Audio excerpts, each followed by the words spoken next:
Welcome to WEFM's 3 p.m. news. I am your presenter, Jessica Klein. First on the local scene. The National Road Rehabilitation Project is set to transform South Leeward with an infusion of over $6.5 million. A 2.3-kilometer road from Rillan Hill to 20 Hill leading to the Hope Bridge is currently under construction. Community activist Grenville Williams highlighted the importance of this project in establishing and maintaining proper road networks in the constituency, complementing other developments such as the Sandals Resort. Williams emphasized the significance of this road network for the community and stressed the holistic approach to development, stating that this project is just one component. Additionally, further initiatives in the area, like the Penniston Community Center Rehabilitation Project, is set to begin. The roadworks encompass widening the road, installing culverts, and using concrete in specific areas to enhance road durability and drainage. The project commenced in January and is slated for completion by October of this year. The Eastern Caribbean Court of Appeal has rescheduled the appeal hearing in the COVID-19 vaccine mandate case to the 2nd of May 2024. Originally set for February 1st of this year, the earlier hearing was postponed due to the unavailability of a panel member.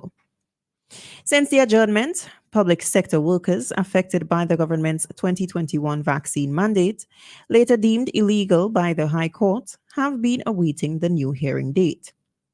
Following Justice S.O. Henry's ruling against the government, the appeal was filed. The lawyers involved have been eagerly anticipating the appeal hearing date. Recently, it was confirmed that the Court of Appeal will convene on May 2nd in Antigua to address the matter. This hearing comes after concerns were raised about delays in the legal proceedings. Elroy Boucher, the PSU president, expressed these concerns during an April 2nd press conference.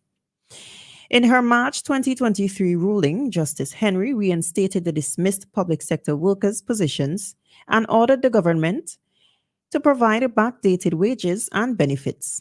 Additionally, punitive damages were awarded. The court has granted a stay of execution on Henry's judgment until the appeal hearing. Still on the local scene, the Caribbean Digital Transformation Project, CAD-TP, will take steps this week to advance the implementation of a digital single window for land and property transactions. This process will be marked by a 3-day workshop commencing on Tuesday, April 23rd, 2024 at French's House in Kingstown, starting with an opening ceremony at 9 a.m. The workshop aims to gather key stakeholders involved in land management to establish functional requirements and specifications for the integrated geospatial information framework, parcel-based land information system, and electronic single window for land and property transactions.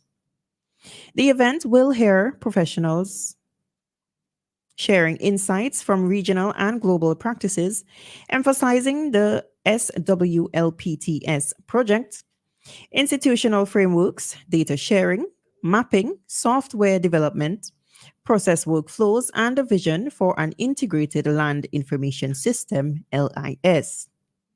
Prime Minister Dr. Ralph Gonsalves will deliver the keynote address at the workshop's inauguration, highlighting the significance of the single window for land and property transactions in transforming government services for citizens and businesses in St. Vincent and the Grenadines.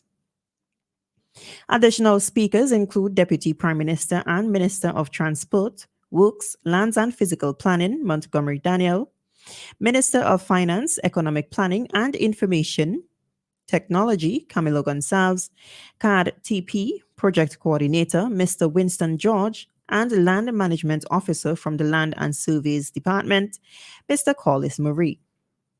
The opening ceremony anticipates the presence of permanent secretaries, department heads, representatives from statutory corporations, private sector members, ECCB, the World Bank, and consultants Ernst and Young. On the regional scene, Jamaica's Prime Minister Andrew Holness expressed disappointment at the prolonged timeline for the completion of the first artisan village in Falmouth, Trelawney. Initially conceptualized in 2010 by Tourism Minister Edmund Bartlett, the facility was just recently inaugurated. Holness believed it should have been operational 4 years ago. He emphasized the need for efficient capital allocation and productivity in the country, urging millennials to strive for peak efficiency. The Artisan Village in Falmouth showcases the town's story and provides a platform for locals and tourists to engage with Jamaican food, drinks, art, craft, and culture. This unique village is part of the US $5.7 million Hampton Wharf Development Project funded by TEF. President of Port Authority of Jamaica, Professor Gordon Shirley, recognized the challenging journey to achieve this milestone and credited Carol Rose Brown, Director of Jamaica Center of Tourism Innovation, for delivering something extraordinary. Member of Parliament for Trelawney Northern, Tova Hamilton, said that the project will not only serve to provide jobs, but is a cultural landmark.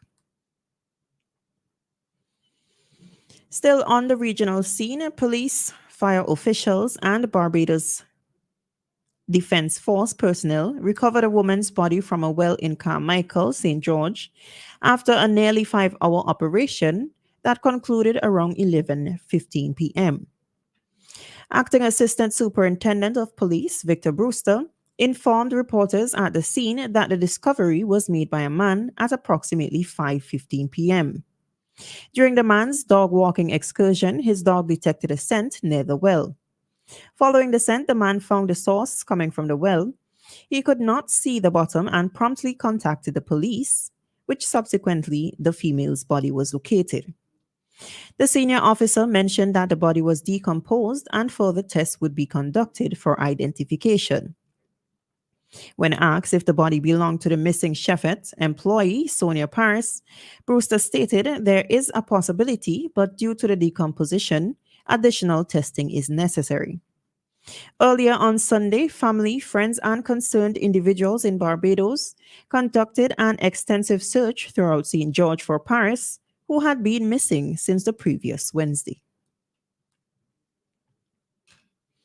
Finally, on the international scene, 7 individuals have lost their lives and 21 are suffering with injuries following a race car collision with spectators at a motor event in Sri Lanka. The incident took place during the Fox Hill Supercross race in Diatalawa, a town located on an army base. Among the casualties were 4 race officials and spectators, including an 8-year-old girl, as per the army. Police have apprehended 2 drivers, but their condition is unknown at this time. Authorities have initiated a thorough police investigation into the incident that occurred on the track owned by the military. Witnesses recounted that the crash occurred shortly after another car overturned on the track.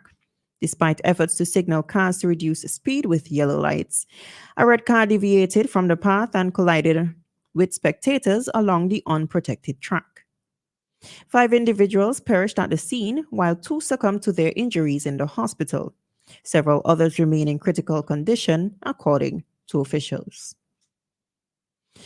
This has been WEFM's 3 p.m. news. I have been your presenter, Jessica Klein. Join us again at 5:30 p.m. for WEFM's evening news, and we thank you for listening.